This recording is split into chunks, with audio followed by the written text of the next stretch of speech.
Hola, soy Enrique Torralba, ilustrador versátil especializado en literatura. He colaborado con editoriales como Alfaguara, SM, Pearson, Edelvives e instituciones como el Centro Cultural de España.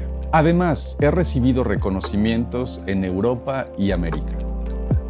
Mi trabajo tiene un punto de partida casi siempre basado en formas básicas y la predominancia de colores neutros.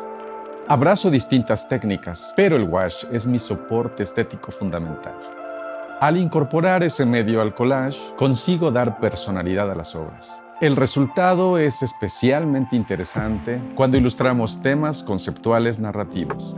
A la hora de idear esas narrativas, regreso a mi infancia y a objetos de valor afectivo como forma de inspiración.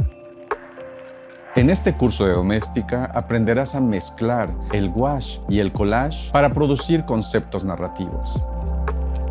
Como proyecto final, realizaremos un tríptico con ilustraciones conectadas por una misma idea.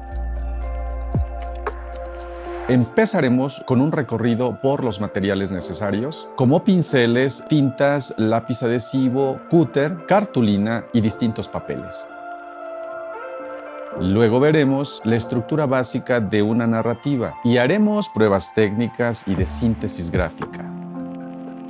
Después explicaré cómo juntar pigmentos y aglutinantes, cómo aplicar el wash al papel y cómo efectuar la mixta de este recurso al collage.